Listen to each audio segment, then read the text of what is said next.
Tu as fait des belles rencontres dans ta carrière. Parmi les joueurs, tu nous as parlé tout à l'heure de Djibril Cissé. Tu t'es occupé aussi pendant une période de Mandanda, si Mandanda. Je suis très proche de lui. Hein. Oui, j'imagine, oui. Ça fait partie aussi, c'est la proximité en fait. Est-ce que la notion de proximité avec et je parle pas de l'athlète, je parle du patient, hein, d'accord. Oui. Est-ce que cette proximité facilite la thérapie en fait? Moi, je pense que tu le sais, Berthaud. Je pense que déjà, de toute façon, même si on n'a pas d'atome crochu particulier avec quelqu'un, pour bien le soigner, il faut avoir un minimum d'informations. Bien sûr. Voilà, en plus du traitement qu'on va mettre en place. Et il se trouve qu'avec certaines personnes, il y a une affinité qui va se développer. Ça a été le cas avec Steph, ça a été le cas avec beaucoup d'autres joueurs. Avec Steph, c'est particulier parce que il a eu on s'entend bien. On s'entend bien intellectuellement et moi dans le travail je ne fais pas de cadeaux. Et des fois c'était dur pour lui, mais j'ai fait énormément de prévention avec lui. Et on peut le dire justement, c'est un exemple, il le sait, je l'ai développé dans un congrès récemment.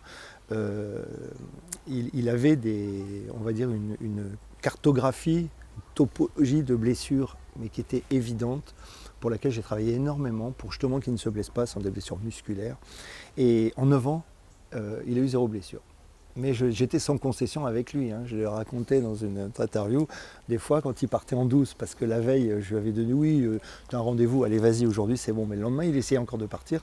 Je courais, je disais au gars que je massais, je lui disais attends 2 secondes, je courais, il y avait juste une petite route pour sortir de la commanderie à Marseille. Ah ouais, toute petite. Hein, toute petite. Je me mettais au milieu et j'attendais qu'il arrive avec la voiture. Il arrivait, il s'arrêtait juste devant moi, des fois il aurait pu m'écraser. Hein. Et il sortait la tête, il disait qu'est-ce que tu fais? J'ai dit qu'est-ce que je fais? Je lui ai dit et les soins? Oh non, je peux pas. J'ai dit ok, si tu fais pas les soins, tu n'as plus de kiné. Et là, il regardait la voiture et il venait. C'est ça aussi. Je crois qu'à un moment, il faut savoir, et on en parlera peut-être, je crois que le haut niveau, c'est ça. C'est aussi de l'exigence, et nous, on est là pour les aider.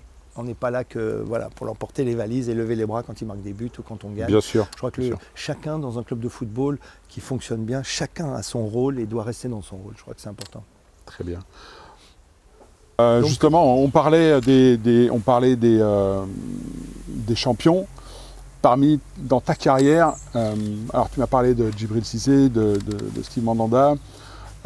Est-ce qu'il y a quand même, alors je ne vais pas dire humainement ou sportivement, le joueur ou la joueuse, parce qu'on parle des deux, qui t'ont le plus impressionné?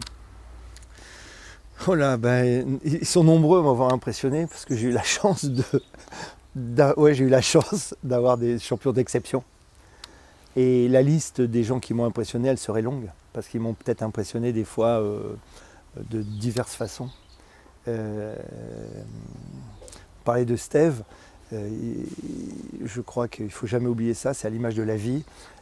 Steve, en 2014, juste avant de partir à la Coupe du Monde, il se brise la première vertèbre cervicale, qui aurait pu avoir des conséquences dramatiques. Rate la Coupe du Monde, mais 4 ans après, il est champion du monde. Et il le sait, j'ai versé une petite larme.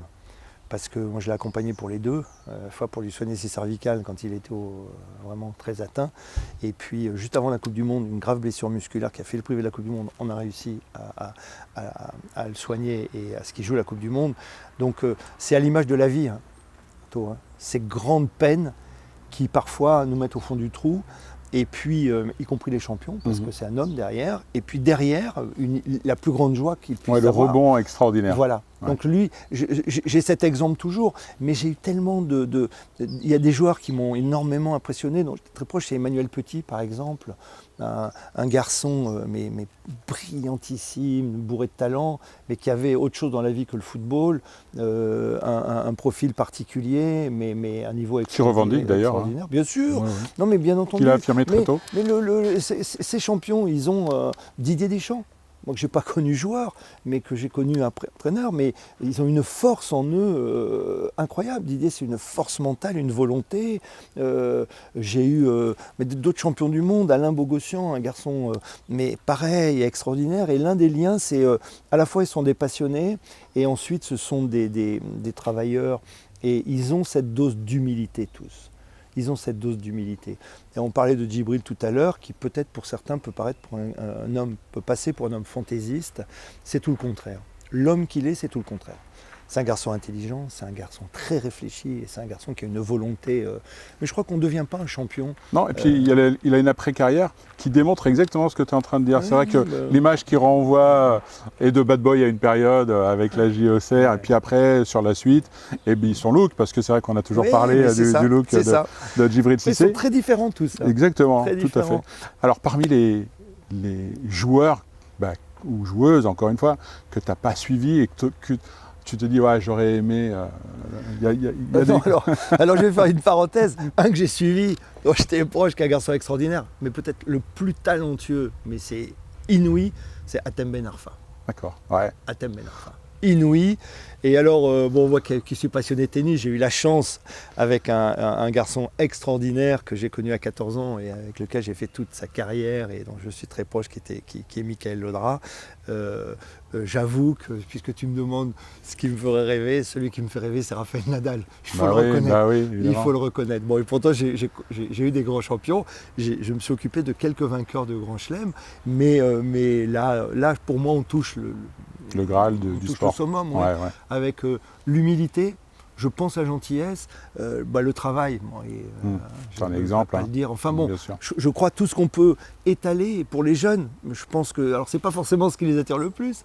Ils préfèrent Kyrgios ou d'autres. Mais Raphaël, c'est une référence, comme Federer qui vient de quitter la scène internationale, mais qui a un énorme, un grand monsieur. Et on parlait des hommes et les équipes, alors, une espèce de dream team dans ta tête, style les Chicago Bulls de la grande période, Michael Jordan, il n'y a pas un truc comme ça qui t'aurait... Bon, c'est vrai que tu as eu le AS Monaco, tu as eu aux grandes périodes, tu as eu l'OM à la grande période. Là, c'est un peu un discours de riche. Hein. Non, c'est pas ça, c'est que derrière, moi quand je pense à l'OM et l'année où on a gagné, moi je vois les hommes qu'il y avait. Je vois les caractères, je vois, pareil à Monaco, où j'ai connu des très grands joueurs. Et chez chacun, je dois le dire, il y a une dimension derrière humaine qui est plus importante. J'ai eu un très très grand champion italien qui s'appelait Bobo, Vieri, Christian Vieri, qui était un attaquant extraordinaire. Mais j'ai eu une relation incroyable avec lui, mais parce que je l'ai pris comme un homme, avec tout le respect que je dois à un grand champion, mais on a eu une relation d'homme à homme. Et moi je lui ai amené ce que j'ai pu, pourtant il était quand même âgé, et ça s'est passé remarquablement. Et c'est pour ça qu'il ne faut pas non plus sacraliser, il faut les respecter, parce que ce qu'ils font, on ne le fera jamais.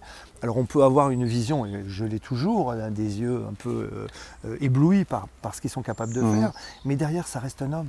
Justement, alors, pour rebondir un peu sur tes propos, tu as eu ta première expérience avec un top champion. Comment tu t'es senti, toi, à ce moment-là ? J'ai une anecdote rigolote. Un très grand champion français. À l'époque, je me déplaçais dans un club italien. Et pour un autre joueur, et lui, c'était vraiment un des grands champions français de l'époque. Mais vraiment immense. Et puis, tu peux pas citer ? Moi, je veux pas le citer. Mais je veux pas le citer. Mais le grand champion de l'époque, très très grand champion en Italie. Et alors, il est allongé sur une table en musculation. Puis on discutait avec mon joueur, le joueur français dont je m'occupais, puis d'autres joueurs français. Puis au moment où tout le monde s'en va, et je me retrouve avec cette célébrité, on va dire. Puis il me parle d'un problème. Et au bout d'un moment, il me regarde, mais il me dit, mais Jean-Georges, il me dit, tu veux pas t'occuper de moi ? Et alors j'ai dit, mais pardon ? Mais dis, si je te dis ça, c'est que j'ai envie que tu t'occupes de moi. Mais moi, je le voyais tellement que pour moi, je ne pouvais pas m'en occuper. Et en fait, quand on a bien rigolé, parce que je ne me suis pas rendu compte, j'étais un peu, là j'avoue, c'est la seule fois de ma vie, où j'étais un peu... je me disais, non, il ne peut pas me demander à moi. Non, c'était assez rigolo. C'est-à-dire que tu ne te sentais pas à la hauteur de la performance du joueur, c'est ça ? Oui, je ne pensais pas qu'il puisse me demander. C'est ça c'est rigolo. Et quelques années après, tu aurais dit, mais bien sûr, viens. Oui, non, mais parce que ça c'est mon caractère. Peut-être qu'aujourd'hui encore ça sera la même chose. Voilà, c'est comme ça. Mais après on a une très belle relation. Non, c'était sympa, voilà. Alors justement, on parle du haut niveau depuis tout à l'heure.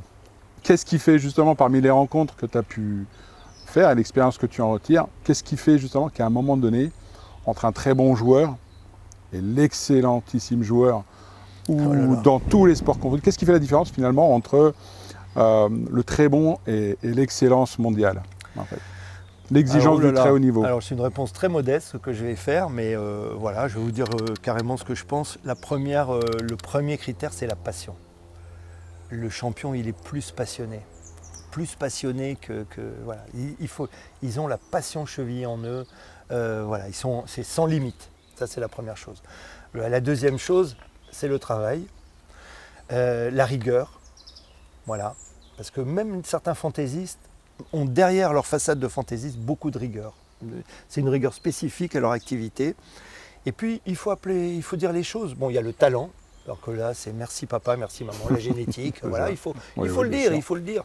Et puis, derrière ça, certains qui n'ont pas cette chance de génétique ont le travail. Donc, la part est là aussi différente. Et puis, derrière, il faut reconnaître une chose, c'est la chance. La rencontre, la bonne rencontre. Ouais. Mais la chance. La chance d'être au bon moment, au bon endroit, avec le bon entraîneur qui fait confiance. Dans les sports individuels, la chance, on la provoque, mais dans les sports collectifs, on dépend des autres. Énormément et il y a beaucoup de champions aussi qui n'ont pas de chance. Ils n'ont pas fait les bonnes rencontres, par exemple, sur le plan médical. Moi, malheureusement, j'en ai croisé quelques-uns. Mais voilà. Et je peux dire que les médicaux sont pour beaucoup dans l'échec. Il faut aussi être sans concession. Hein. Il y a la part de réussite, mais il y a évidemment certains échecs thérapeutiques. Hein. Oui, mais bien entendu. Donc il faut être lucide. La chance, voilà. La passion, ça c'est. Je m'en suis rendu compte à plusieurs reprises c'est incroyable. La passion qui fait renverser des montagnes. Et derrière, tout ce que j'ai cité après, s'il y a la passion, des fois, on en a plus ou moins de chance, plus ou moins de talent, mais ils y arrivent. C'est un peu, tu parlais tout à l'heure de Ben Arfa. Aujourd'hui, on voit un Karim Benzema qui arrive au top mondial, puisqu'il est Ballon d'Or cette année. Et pourtant, beaucoup d'entraîneurs de l'époque, et même de sélectionneurs de l'époque dans les catégories jeunes, et même des coéquipiers disaient que Ben Arfa était... que Benzema était le travailleur, qui était talentueux évidemment, puisqu'on ne fait pas quand même une carrière comme il le fait sans talent, c'est évident, mais qu'à un moment donné, il y a la part intrinsèque, ce que tu disais tout à l'heure, la partie génétique, et d'un coup on voit briller l'un, et puis quelque part s'effacer l'autre, pour des garçons qui sont de la même génération, qui ont fait les mêmes sélections, qui ont démarré au même moment, et juste une carrière qui réussit pour Ben Arfa. On ne va pas lui enlever tout ce qu'il a fait jusqu'à maintenant, évidemment pas. Il a une carrière de grand champion, mais à un moment donné, il y a des niveaux qui se et c'est ça aussi l'exigence du très très haut niveau pour être dans la longévité, j'imagine. Je pense qu'il le sait, Thèbes. Il est très loin, c'est carrière brillante, hein, mais très très très loin de ce qu'elle aurait dû être sa carrière. Mais bon, je ne ferai aucun commentaire. Le connaissant bien, je ne peux pas. Je ne peux pas. Non, mais après voilà. Après c'est aussi les évidences du moment. Ça n'enlève rien non plus au talent, bien sûr. C'est la vie. Et ça n'enlève rien au talent des uns et des autres. C'est la différence des éléments, tous les éléments dont on a parlé tout à l'heure, qui font qu'à un moment, il y a une réunion une rencontre de tous ces éléments qui font qu'on sort un très grand champion. Et puis des fois, ça reste un grand champion quand même. Oui. Les grands événements mondiaux, tu as participé à des grands événements mondiaux?